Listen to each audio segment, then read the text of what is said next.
All right, fantasy sports fans, get ready because we are going deep into the expert league. It's where the best fantasy players battle it out, and every single point matters. We've got some incredible analysis here from a real fantasy expert, and we're going to break it all down. We want to help you guys dominate your leagues. Yeah, the skill level in this expert league, it's seriously impressive. You're looking at managers who are ranked in the global top 10,000, some even in the top 50,000. This is not your casual after work league. This is the big leagues. For sure not. And you can tell by the scores. I mean, the average score in the expert league was 125, but the global average is way lower at 87. That's a massive gap. So what are these experts doing that's so different? Well, they've mastered the strategy, especially when it comes to those double and blank game weeks. Like right now, we're heading into double game week 25. Aston Villa and Liverpool both play twice. It's a fantasy gold mine. Okay, so double the matches, double the points. Sounds like a dream come true, but I know there's got to be a catch. You've talked about blank game week 29 before. Can you remind us what happens then and why we should care? Absolutely. Think of a blank game week like a black hole in the schedule. Some teams just vanish from your fantasy team for a week. And in game week 29, Aston Villa, Crystal Palace, Liverpool, and Newcastle, they're all out. It's because of those cup matches and, scheduling conflicts. Oh, right. So you might want to load up on those double game week players, but you got to be prepared for that empty week right after. Right. Okay, that makes it a lot trickier. So do you go all in on those double game week players even though they'll blank the next week? Or do you play it safe and maybe miss out on those extra points? What are the experts saying? So there are two main strategies here, each with their pros and cons. Some experts say maximize your points now and use the free hit chip in game week 29. Oh, right, the free hit. Yeah, it lets you completely change your team for just 1 week, so you can bring in a full squad of players who actually have a game. That's pretty handy.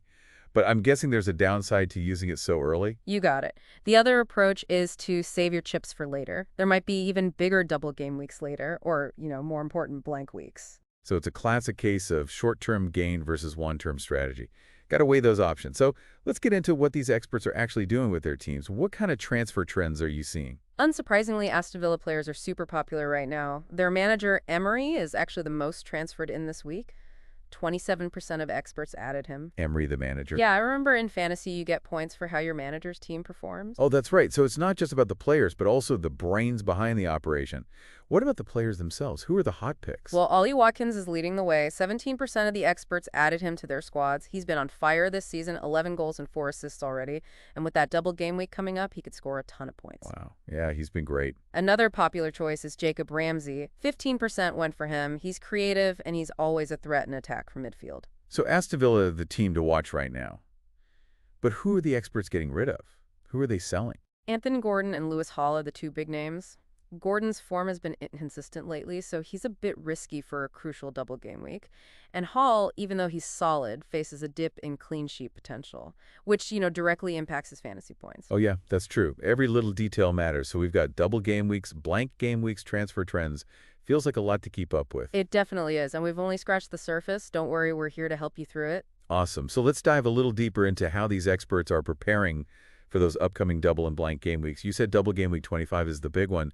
Can you give us the rundown? Okay, so let's start with Aston Villa's fixtures. They've got a tough away game against Ipswich Town, and then they host Liverpool. So a mix of good and bad for Villa there. What about Liverpool? They could have a really high-scoring double game week. First, they're at home against Wolves, who haven't been great defensively, and then they travel to Aston Villa, which could be a wild match.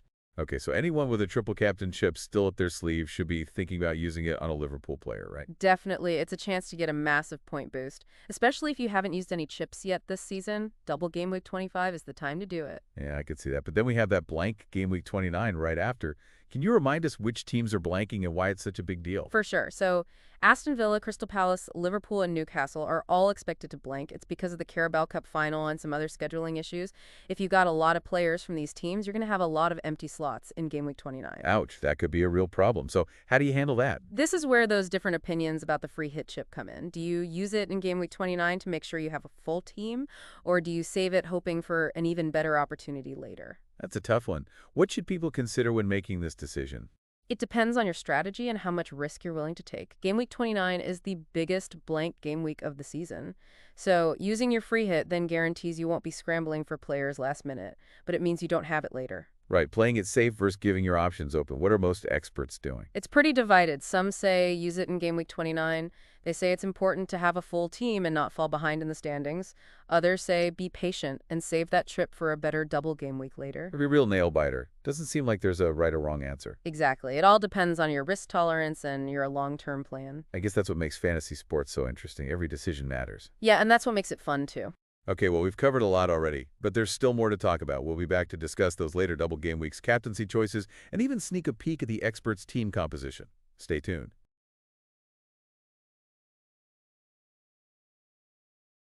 Welcome back to the deep dive. So we talked about using the free hit chip in Game Week 29, but what about those other double game weeks coming up later on? Is there anything we should be paying attention to? Yeah, Game Week 33 could be a big one. Looking at the current FA Cup odds, we might have 6 teams with double fixtures. We could see Aston Villa, Bournemouth, Crystal Palace, Man City, Man United, and Newcastle all playing twice. 6 teams. That's a lot of points up for grabs. Sounds amazing, but wait a second. There's got to be another but here, right? You know it, those same 6 teams are likely to blame in Game Week 34. That's because of the FA Cup semifinals. Oh, man. Talk about a wild ride. It's like 2 steps forward, 1 step back. Exactly. That's why you got to plan ahead in fantasy sports. You can't just focus on the next double game week. You got to think a few steps ahead. Okay, so how do you even start to plan for something like that? It's like a giant game of chess. Well, one option is to use your free hit chip in Game Week 34. You could load up on players from those 6 teams for Game Week 33, and then swap them all out for Game Week 34 when they blank. Yeah, that makes sense. But we only get 1 free hit chip for the whole season? What if something even crazier happened later? True. Another strategy is to try and build a squad that can handle those blank game weeks without needing a chip. So you mean looking for players who are likely to still have a game even when their teammates don't? Exactly. It takes more planning and research, but it can pay off big time. Okay, so we've got all these blank and double game weeks to worry about. It makes those captaincy choices even more important. Who are the experts liking for Game Week 25? Mohamed Salah is the clear favorite. He's got a double game week, and he's always scoring goals. Yes, Salah's a beast. It's hard to argue with that. Yeah, and most experts are going with the assistant managership this week. Right. Can you remind us what that one does? Sure, the assistant managership lets you get the points from your highest scoring bench player that week, so it's a great way to boost your score, especially if you have some good players on your bench. So like a secret weapon. Exactly. And a few experts are even going all in with the triple captainship on Salah. Wow, triple captain on Salah. That's a big gamble. It is, but he could score a lot of points with that double game week. I want to see this expert team. What does it actually look like for double game week 25? In goal, they've got Jordan Pickford. He's got a double game week too against Nottingham Forest and Brentford. Huh. Interesting choice. Not the most obvious one, but I guess it makes sense. Yeah, it's all about finding those hidden gems. At the back, they've gone with a back 3 of Trent Alexander-Arnold, Gabriel, and Purvis Estupiñán. Okay, a solid defense there. Yeah, a good mix of attacking and defensive strength. And what about the midfield? This is where it gets exciting. They've got Kaoru Makoma, who's been on fire for Brighton, along with Mo Salah and Phil Foden. That midfield's going to score some goals. Definitely. And they also have James Ward-Prowse and Jacob Ramsey. Okay, so a lot of goals and assists from that midfield. What about up front? They've got Alexander Isak and Callum Wilson. 2 great goal scorers. That's a scary attack.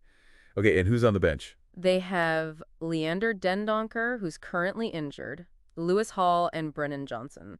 And they're using the assistant managership on an empty slot. Wow, so they're really going all in with that chip.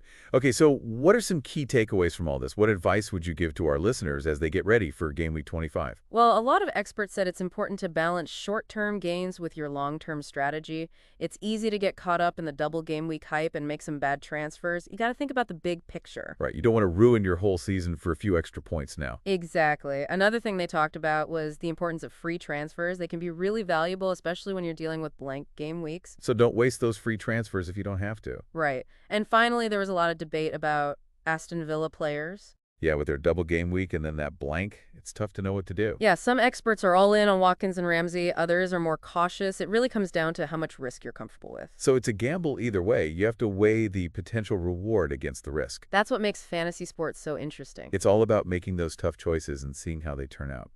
Okay, we've covered a ton of ground in this deep dive. We've talked about double and blank game weeks, transfer trends, captaincy choices, chip strategies, and even got to look at the experts team. It's been a lot of information. Yeah, my brain is definitely full. This deep dive has given me so much to think about for my own fantasy team. And, you know, it makes me think about what you said earlier about finding those unique strategies. You know, the things that give you an edge over everyone else. What does that look like in the real world? That's where the real fun of fantasy sports begins. You take all this information, the stats, the fixtures, what the experts are saying, and then you add in your own gut feeling. So it's not just about copying what everyone else is doing.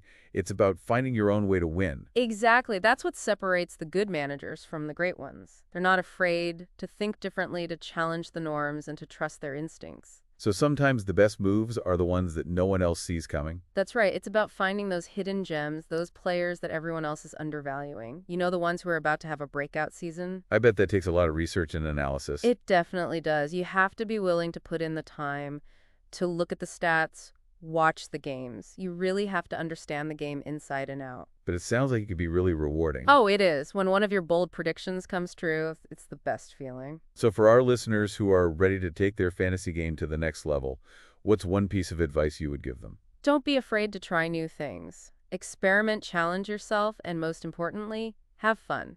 I love that. It's about finding that sweet spot between strategy and enjoyment. Absolutely, because at the end of the day, fantasy sports is a game. And games are supposed to be fun. Well said. Okay, I think it's time to wrap up this deep dive. It's been great sharing these insights with you and your listeners. And listeners, we want to hear from you. How are you using what we talked about in your own leagues? What strategies are you excited to try? Share your thoughts with us. Yeah, we love hearing from our community. And make sure to stay tuned for more deep dives into the things you're passionate about. Until next time, happy strategizing.